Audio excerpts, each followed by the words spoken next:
భారతదేశ చలనచిత్ర సీమ రంగం ఉన్నంత కాలం సుదీర్ఘంగా గుర్తుండిపోయే మహామహా గొప్ప నటులు ఎందరో ఉన్నారు. అలాంటి వారిలో మనం నేటికీ తలుచుకునేది ఆయన పోషించిన పాత్రలతో సజీవంగా మన ముందు కదిలే మహా గొప్ప నటుడు, నట విఖ్యాత ఎస్వి రంగారావు గారు. ఇంత గొప్ప నటుడి గురించి ఏం మాట్లాడినా, ఎంత మాట్లాడినా తనివి తీరదు, ఎంత మాట్లాడినా తక్కువే అని అనడంలో కూడా ఎలాంటి అతిశయోక్తి లేదు. ఏళ్లు గడిచినా, తరాలు మారినా, వాళ్ళు పోయి నేటికి 50 ఏళ్లు గడుస్తున్నప్పటికీ ఇంకా ఎస్వి రంగారావు గారు మనందరి గుండెల్లో సజీవుడిగా, చిరంజీవిగా నిలిచిపోయారు ఆయన పోషించిన పాత్రలతో. అందుకే అప్పటి పాత చిత్రాలే అయినప్పటికీ ఎస్వి రంగారావు గారి పాత్ర ఉంది, ఎస్వి రంగారావు గారి సినిమా అంటే అలా ఆగిపోయి చూస్తూ ఉంటాం. మరి ఎస్వి రంగారావు గారికి సంబంధించిన ఏ విషయమైనా ఈ మధ్య కాలంలో సోషల్ మీడియాల ద్వారా మనకు తెలియని ఆసక్తికరమైన విషయాలు వారి కుటుంబ నేపథ్యం నుంచి, వారి కుటుంబ సభ్యుల ద్వారా వెలుగులోకి వస్తున్నాయి. అయితే ఈ మధ్య కాలంలో ఎస్వి రంగారావు గారి మనవడు అచ్చు ఎస్వి రంగారావు గారిలా కనిపించడం మాత్రమే కాదు, ఆయన పేరే పెట్టుకున్న ఎస్వి రంగారావు గారి మనవడి అయిన ఎస్వీఆర్ ప్రముఖ టీవీ ఛానల్కి ఇచ్చిన ఇంటర్వ్యూ ద్వారా తన తాతగారి గురించి, ఆయన సినీ ప్రయాణం గురించి, అంతేకాకుండా తన గురించి కూడా ఎన్నో ఆసక్తికరమైన విషయాన్ని షేర్ చేశారు. ఇక ఎస్వి రంగారావు గారి విషయంలోకి వెళ్తే 1957లో చిత్రసీమ రంగంలోకి అడుగుపెట్టిన ఆయన దాదాపు 2 దశాబ్దాలకు పైగా ఎన్నో విభిన్నమైన పాత్రలతో ప్రేక్షకులని అలరించిన వారే. అప్పట్లో ఎన్టీఆర్, ఏఎన్ఆర్ వంటి మహాదిగ్గజ నటులకి తీసుకున్న రెమ్యునరేషన్కి 4 రెట్లు ఎక్కువగా తీసుకున్న ఒకే ఒక్క గొప్ప నటుడు ఎస్వీఆర్ గారు. ఇక ఆయన తెర మీద కనిపించి ఆయన నటిస్తూ ఉంటే ఇక అందరి చూపు ఆయన పైనే ఉండేది. ఇక వేరే వాళ్ళెవరినీ చూసేవాళ్ళం కాదు. అలా నటించి అలరించారు. పరకాయ ప్రవేశం చేసి ప్రతి పాత్రలోనూ జీవం పోశారు నేటికి.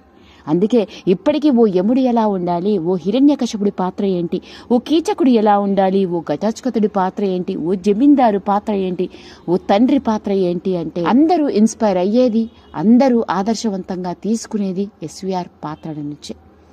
మరి అలాంటి ఎస్వి రంగారావు గారికి విషయంలోకి వెళ్తే ఆయన వ్యక్తిగత జీవితాన్ని గనక గమనించినట్లయితే ఆయనకి 3 పిల్లలు ఉన్నారు. ఒక కొడుకు, 2 కూతుళ్ళు. కూతుళ్ల పేరు ప్రమీల మరియు లక్ష్మి. ఇక కొడుకు పేరు కోటేశ్వరరావు. ఎస్వీఆర్ గారు నటుడిగా రాణిస్తున్న రోజుల్లోనే ఆయన కొడుకు అయిన కోటేశ్వరరావు గారిని కూడా ఇండస్ట్రీలో తీసుకురావాలని ఎన్నో ప్రయత్నాలు చేశారట.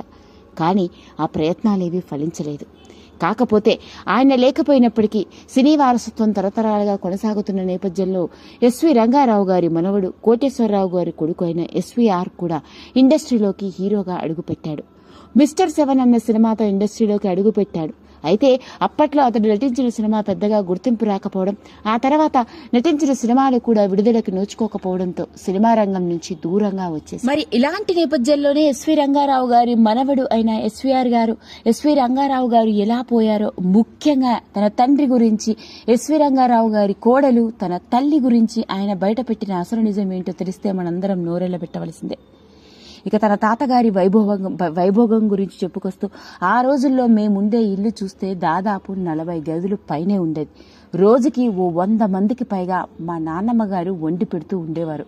ఇంట్లో ఎప్పుడూ అన్నదానం, ఓ అన్న సంతర్పణే జరిగేది.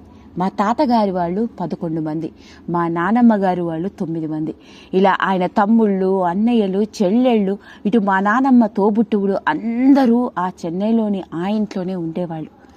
ఆయన నటుడిగా ఎంత బిజీగా ఉన్నా సాయంత్రం ఇంటికి రాగానే ఆయన గదిలోకి ఆయనకి ఎంతో ఇష్టంగా పెంచుకునే జర్మన్ షెపర్డ్ మరియు ఆయన మేనల్లుడిని తీసుకుని పోయి ఆ గదిలోనే ఉండేవారు. ఇక మా నాన్నమ్మ గారే ఆయనకి అన్ని సర్వం పంపిస్తూ ఉండేది కింద నుంచి పైకి. తాతగారు నటుడిగా ఎంతో బిజీగా ఉంటూ కీర్తి ప్రతిష్టల్ని మాత్రమే కాదు, ఎన్నో 100,000 కోట్ల విలువ చేసే ఆస్తులని కూడా సంపాదించుకున్నారు. ఇలాంటి నేపథ్యంలోనే ఆయన నటుడిగా బిజీగా ఉన్న రోజుల్లోనే సోషల్ గ్యాదరింగ్స్ అంటూ వెళ్తూ ఆయన మద్యానికి బానిస అవ్వడం జరిగింది. దానివల్లే ఆయనకి గుండెపోటు రావడం.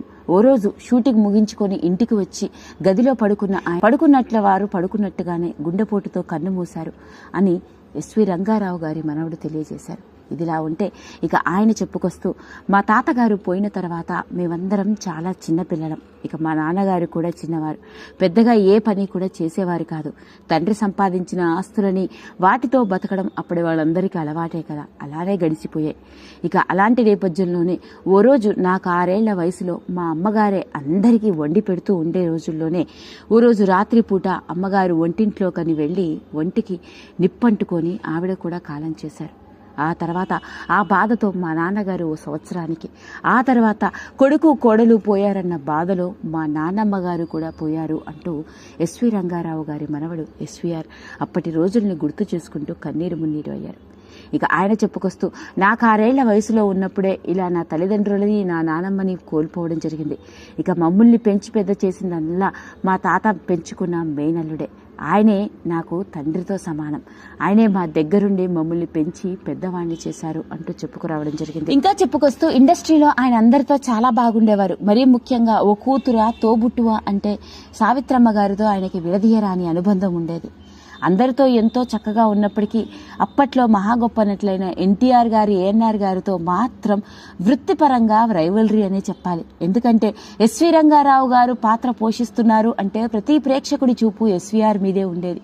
ఆ విధంగా వృత్తిపరంగా వాళ్ళ మధ్య ఎంతో రైవలరీ ఉన్నప్పటికీ వ్యక్తిగతంగా మాత్రం అందరితో కలిసే ఉండేవారు. ఒకనొక సందర్భంలో అయితే ఇలా జరుగుతున్న నేపథ్యంలోనే ఓ దాదాపు 4 ఏళ్ల పాటు మా తాతగారు ఎన్టీఆర్, ఏఎన్ఆర్తో కలిసి ఏ సినిమాలోనూ నటించలేదు.